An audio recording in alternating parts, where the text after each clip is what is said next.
고린도전서 14장 26절에서 40절까지의 말씀을 제가 봉독하겠습니다. 그런즉 형제들아 어찌할까? 너희가 모일 때에 각각 찬송시도 있으며 가르치는 말씀도 있으며 계시도 있으며 방언도 있으며 통역함도 있나니 모든 것을 덕을 세우기 위하여 하라. 만일 누가 방언으로 말하거든 두 사람이나 많아야 세 사람이 차례를 따라하고 한 사람이 통역할 것이요 만일 통역하는 자가 없으면 교회에서는 잠잠하고 자기와 하나님께 말할 것이요 예언하는 자는 둘이나 셋이나 말하고 다른 이들은 분별할 것이요 만일 곁에 앉아 있는 다른 이에게 계시가 있으면 먼저 하던 자는 잠잠할지니라. 너희는 다 모든 사람으로 배우게 하고 모든 사람으로 권면을 받게 하기 위하여 하나씩 예언할 수 있느니라. 예언하는 자들의 영은 예언하는 자들에게 제재를 받나니 하나님은 무질서의 하나님이 아니시오 오직 화평의 하나님이시니라. 모든 성도가 교회의 삶과 같이 여자는 교회에서 잠잠하라.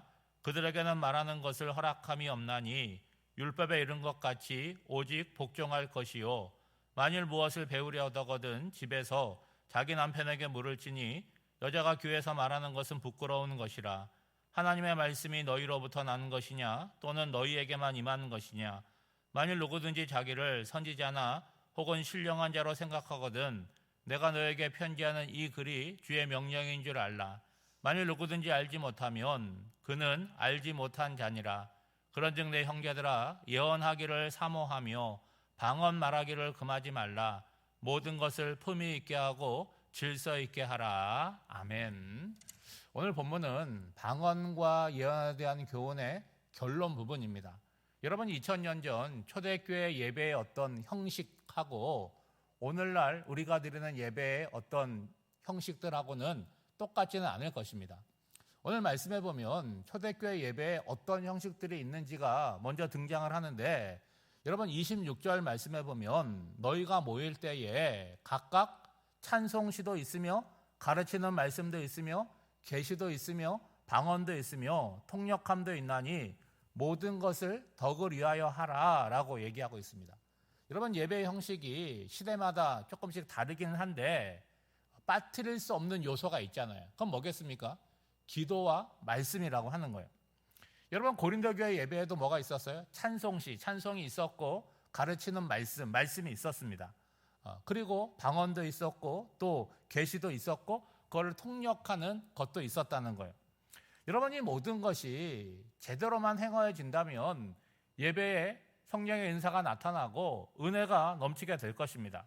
문제는 방언을 외적으로 보이는 가장 귀한 은사로 그들이 여겼기 때문에 그 결과적으로 공동체를 무질서하게 만들었고 덕을 끼치지 못했다라는 것으로 사도 바울이 이 방언과 예언에 대한 교훈을 말하게 되는 거죠. 따라서 바울이 말하는 결론이 무엇이냐? 오늘 본문의 마지막 절을 보면 모든 것을 어떻게 하라고요? 품위 있게 하고 질서 있게 하라는 거예요. 여러분 품위가 있다는 것이 어떤 것인지 여러분 느낌적으로 아실 거예요. 오늘 본문의 의미로는 이런 의미가 있겠죠. 보기에 좋게 해라. 잘 어울리게 해라. 그러니까 적절하게 하라는 의미를 담고 있습니다. 여러분 예를 들어서 어떤 음식을 먹는다고 한번 해보세요. 그 음식이 비싼 음식이냐 저렴한 음식이냐 고급 식당이냐 뭐 그런 거와 상관없이 똑같은 음식을 먹는데도 품위 있게 먹을 수가 있잖아요. 그렇죠? 천천히 그렇게 먹을 수가 있고 또 똑같은 음식을 먹는데 어떻게 먹을 수 있어요?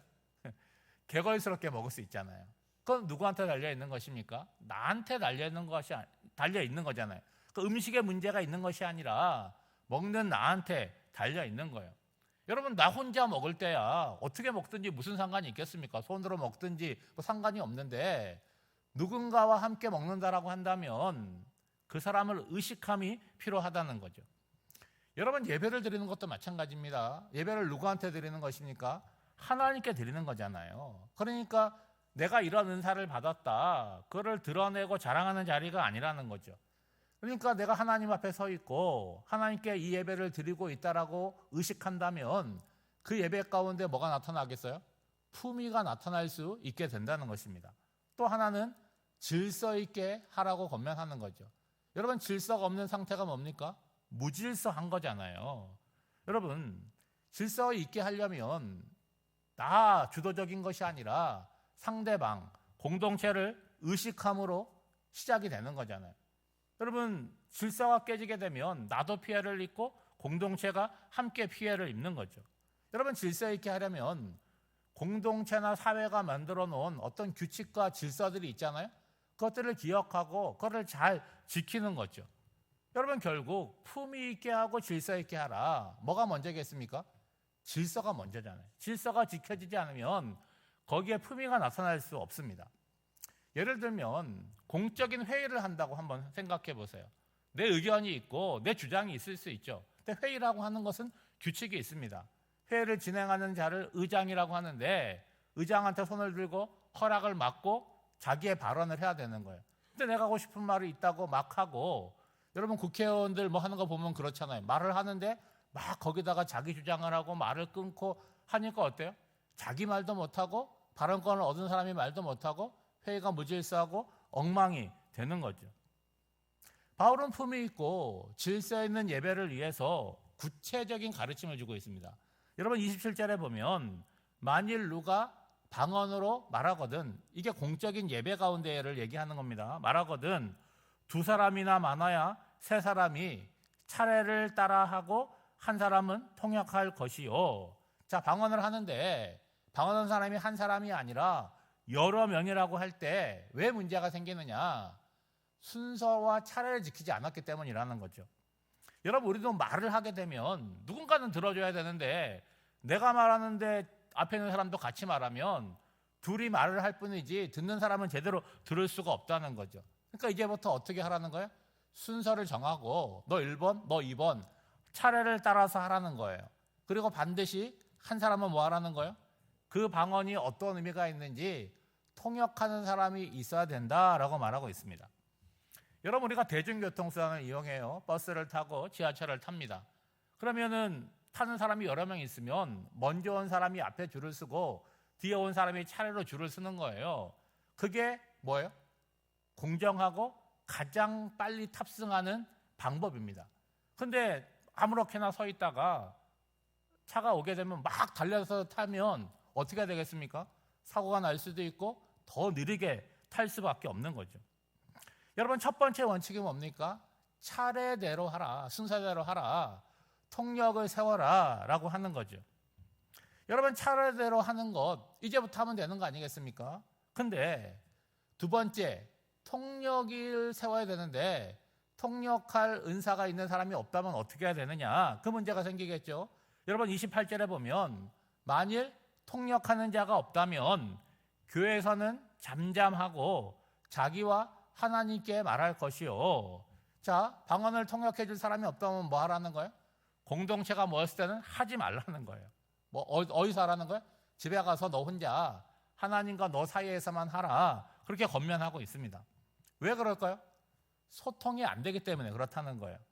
이렇게 해서 방언의 문제, 방언에 대한 교훈은 정리를 했습니다. 이어서 예언에 관해서도 얘기를 하는데 동일하게 질서와 품위를 교훈하고 있습니다. 여러분, 29절에 보면 예언하는 자는 둘이나 셋이나 말하고 다른 이들은 분별할 것이요 라고 말하고 있습니다. 여러분, 예언도 다르지 않잖아요. 한 사람이 예언하면 나머지는 뭐 해야 돼요?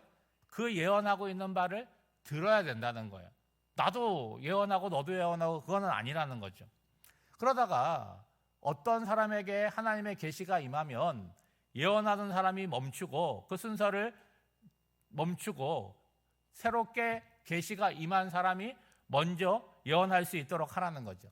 그 이유가 여러분 31절에 나옵니다. 이해하기 쉽게 하려고 제가 세 번역으로 한번 읽어드리겠습니다. 여러분은 모두 한 사람씩 예언을 할 수 있습니다. 그래야 모두가 배우고 권면을 받게 됩니다. 그러니까 한 사람이 예언을 하고 새로운 예언을 한 사람이 등장하게 되면 나머지가 멈추고, 그러면서 공동체가 뭐 하는 거예요? 어떤 사람에게 임한 하나님의 계시를 잘 듣는 것입니다. 그렇게 되면 어떻게 되는 거예요? 배울 수가 있고 격려를 받을 수 있는 유익함이 있다라고 말하는 거죠. 지금 바울이 강조하고 있는 바가 뭡니까? 옳고 그르다 그런 것도 있겠지만 공동체가 함께 살아갈 때에 질서를 이야기하고 있고 특별히 덕을 이야기하고 있습니다. 여러분, 덕이라고 하는 것은 나만 생각해서는 생겨날 수가 없는 덕목이죠. 나를 내려놓고 타인을 생각하고 공동체를 생각할 때 덕이 나오는 것입니다. 여러분, 은사에 관한 말씀이 쭉 나오고 있는데 오늘 신앙생활은 우리에게는 좀 거리감이 있잖아요. 또 어떻게 생각해보면 좀 부정적인 감정이 드는 분들도 있을 거예요. 은사가 그런 게 문제라고 한다면 난 어차피 받은 것도 아니니까 은사는 없는 것이 좋겠다, 그렇게 생각할 수 있는데 여러분, 그렇지 않습니다. 우리가 오늘 신앙생활 하면서 신령한 세계, 영적인 세계가 있고 성령의 은사가 있다는 것을 아시고 그것을 사모하는 것이 신앙에 좋은 거죠. 오늘날에는 예배가 잘 체계가 잡혀 있잖아요. 그러니까 큰 문제가 없습니다. 다만 유익함이 있어야 되고 덕을 끼치라고 하는 바울의 말씀을 기억하셔서 꼭 성령의 은사뿐만이 아니라 우리가 신앙생활을 하고 일상을 살아갈 때 이 덕과 질서의 덕목을 기억하고 사신다면 여러분 어디 가서도 좋은 소리를 듣게 될 것입니다. 요즘은 그런 일이 없지만 우리들이 각자 다녔던 교회들이 있잖아요. 그런 교회나 기도원이나 그런 거에서 배우게 된 어떤 신앙의 습관들, 신앙의 행위들이 공동체에 문제를 줄 수가 있습니다. 예를 들면 이런 거예요. 기도를 한다고 할 때 다른 분에게 방해가 되지 않고 내 기도를 해야 되는데 방해가 될 때가 있습니다. 제가 이제 교회 생활을 쭉 해보면서 경험해 보는 것은 새벽 기도 시간 어때요? 조용히 나와서 말씀을 듣고 말씀을 되새기면서 기도하는데 막 기도하는데 혼자만 막 소리 지르면서 기도할 수 있잖아요. 그 문제 될 수 있습니다. 막 박수를 치고 발을 구르고 이상한 소리를 낸다라고 하는 것은 나는 은혜가 될지는 모르겠지만 다른 사람에게는 기도 못하게 만드는 거죠. 오늘은 기도를 못하겠다. 제가 예전에 있던 교회에서는 하나님만 들어야 되는 소리를 내어서 해요. 그러면 다른 사람들이 얼마나 불편하겠습니까? 그런 일들이 있었습니다. 또 여러분, 주일 예배도 마찬가지잖아요. 여러분 주일날 예배를 드리러 오면 어디에 앉으셔야 돼요? 내 자리 있어요 라고 얘기할 수 있겠지만 내 자리가 어디에 있습니까? 여러분들 일찍 오면 다른 사람을 배려하면서 앉아야 되는 거죠. 여러분, 우리가 앉은 자리에 첫 번째 자리에 딱 앉아버리면 뭐 하고 있는 거예요? 입구를 막아버리고 있는 거예요. 그 다음 사람이 오면 어떻게 합니까? 내가 안으로 들어가줘야 되는데 딱 버티고 있으면 다른 사람이 들어갈 때 불편하고 어렵게 되는 거죠. 여러분, 나는 아무런 문제가 없어요. 나는 편합니다. 근데 뭐가 없는 행위라는 거예요? 덕이 없는 행위라는 거죠. 그리고 스마트폰 예배 드릴 때 다 갖고 있잖아요. 요즘은 광고도 안 합니다. 스마트폰을 끄시고 이런 얘기도 안 해요.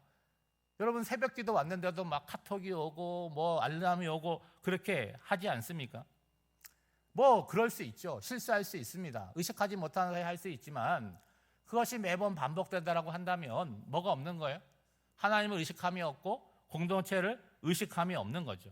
그러니까 모든 것을 품위 있게 하고 질서 있게 하라는 건 뭡니까? 내가 생각해야 되는 거예요. 내가 이렇게 하는 것이 공동체에 덕이 되는지 아니면 다른 사람의 눈살을 찌푸리게 하고 어렵게 하는지 이런 것들을 생각해야 되는 것이죠. 결국 교회라고 하는 이 신앙 공동체의 건강함 그리고 품위와 수준은 누구한테 달려 있는 거예요? 저 사람한테 달려 있는 것이 아니라 나한테 달려 있는 것입니다. 여러분, 개개인들은요 화도교회를 대표하고 한국교회를, 하나님의 나라를 대표하는 사람들이죠. 여러분, 33절에 보면 우리 하나님은 어떠한 하나님이냐? 무질서의 하나님이 아니요 오직 화평의 하나님이시다라고 말하고 있습니다. 우리 하나님이 어떤 하나님이라는 거예요? 질서의 하나님이시고 화평의 하나님이라는 거예요. 그런데 여러분, 오늘 본문에도 약간 문제되는 구절이 나오지 않습니까? 특별히 교회가 이제 성별에 대한 차별이 없는데 여기에 보면 여자는 하면서 나옵니다. 불편한 구절 아니에요? 여자들은 교회에서 잠잠하라, 오직 복종하라, 배우려거든 집에 가서 남편에게 배워라 라고 얘기하고 있어요. 여러분, 36절에도 보면 하나님의 말씀이 너희로부터 난 것이냐 또는 너희에게만 임한 것이냐 라고 말하고 있습니다. 여러분, 오늘날의 기준으로 보면 이거는 어떤 발언이에요? 굉장히 문제가 되는 발언이고 혼날 수 있는 발언입니다. 그런데 여러분, 이 말씀을 하는 시대적인 배경을 생각해 보세요. 2000년 전입니다. 그때는 여자들이 참정권도 없었고 이 인구의 숫자에도 들어가지 않았던 그런 시대입니다. 그런데 여러분, 앞서서 사도 바울이 예배 드릴 때 여자들은 머리에 뭘 써라 라고 얘기하면서 중요한 이야기를 하는데, 교회 안에서 여자가 기도하고 예언하는 것에 대해서 뭐 했어요? 금지하지 않고 있다는 거예요. 얼마든지 교회에서 여성들이 예언할 수 있고, 그리고 방언할 수 있고, 기도할 수 있어요. 그러면 여러분, 이 그림이 그려지지 않습니까? 오늘날에도 마찬가지고 2000년에도 마찬가지고, 신앙적인 열심은 보편적으로 남성보다 여성들에게 있잖아요. 그럼 성령의 은사가 나타난다라고 할 때도 여러분, 누구에게 더 많은 은사가 나타났겠습니까? 짐작해보면 여성들에게 더 많이 나타날 수 있겠죠. 그러면 공예배를 질서 있고 품위 있게 드리려고 할 때 차별적으로, 성적인 차별적으로 얘기하는 것이 아니라 누구에게 더 강력한 겉면이 가는 거예요? 성령 은사를 많이 받은 그룹에게 갈 수밖에 없지 않습니까? 그러니까 여성들에게 뭐라고 얘기하는 거예요? 예배를 품위 있게 질서 있게 할 수 있도록 너희들 절제하고 도와달라, 그런 요청을 이런 방식으로 하는 거죠. 그리고 웬만한 것은 누구한테 물어보라는 거예요? 남편에게 물어보라는데, 여러분, 2000년에 한 가정의 남편이라고 하는 존재는요, 그 집안의 모든 것들을 책임지는 그런 존재였습니다. 여러분, 신앙의 연수가 쌓여가잖아요. 시간이 얼마나 빠릅니까? 벌써 신앙생활 한 지가 10년이 되고 20년이 되고 50년이 되어 가는데, 그 횟수가 중요한 것이 아니라 우리가 그리스도의 장성한 분량에 이르러야 되지 않습니까? 그것은 신앙생활을 하면서 나 중심적인 신앙이 아니라 나를 자꾸 십자가 앞에 내려놓고 예수 그리스도를 중심으로 그 본을 따라서 살아감으로 이루어지는 거 아니겠습니까? 내 마음대로, 내 감정대로 사는 것이 아니라 하나님 앞에서 이성적으로 생각하고 날마다 덕을 세워가는 신앙인들이 되시기를 주님의 이름으로 축복합니다. 기도하겠습니다. 하나님 아버지, 성령의 은사를 사모합니다. 받은 은사가 있다면 소중하게 여기며 주신 목적을 따라 유익하게 잘 사용하게 하옵소서. 우리 하나님이 질서와 화평의 하나님이심을 알아 자녀된 우리들도 모든 것을 품위 있게 하고 질서대로 하게 하옵소서. 하나님에 대한 간절함과 기도를 잊어버린 시대 가운데 신앙생활을 하지만 아버지 하나님, 육적인 것보다 영적인 것을 구하는 저희들이 되게 하옵소서. 무엇보다 하나님을 갈망하게 하시고 기도의 자리에 나를 세우며 주님과 친밀하고 깊은 교제의 자리로 나아가게 하옵소서. 오늘도 말씀을 듣고 기도의 자리로 나아갑니다. 우리의 기도의 시간이 날로 더 깊어질 수 있도록 은혜를 베풀어 주시옵소서. 사랑하는 성도들의 가정과 일터에 하나님의 복을 허락하여 주시사 부족함이 많은 세상 가운데 살아가지만 하나님의 인도하심과 함께하심을 경험케 하옵소서. 환우들을 위하여 기도합니다. 육신의 연약함으로 신음하는 환우들을 긍휼히 여겨주시고 하나님의 치유와 회복하심이 있게 하옵소서. 오늘 또 허리 수술을 하는 성도가 있사오니 하나님께서 수술이 잘 되게 하여 주시사 건강한 몸과 마음으로 하나님을 배우고 섬길 수 있도록 인도하여 주시옵소서. 오늘 한날의 삶도 우리 하나님께 온전히 맡겨드리오며 이 모든 간구를 예수님의 이름으로 기도하옵나이다. 아멘.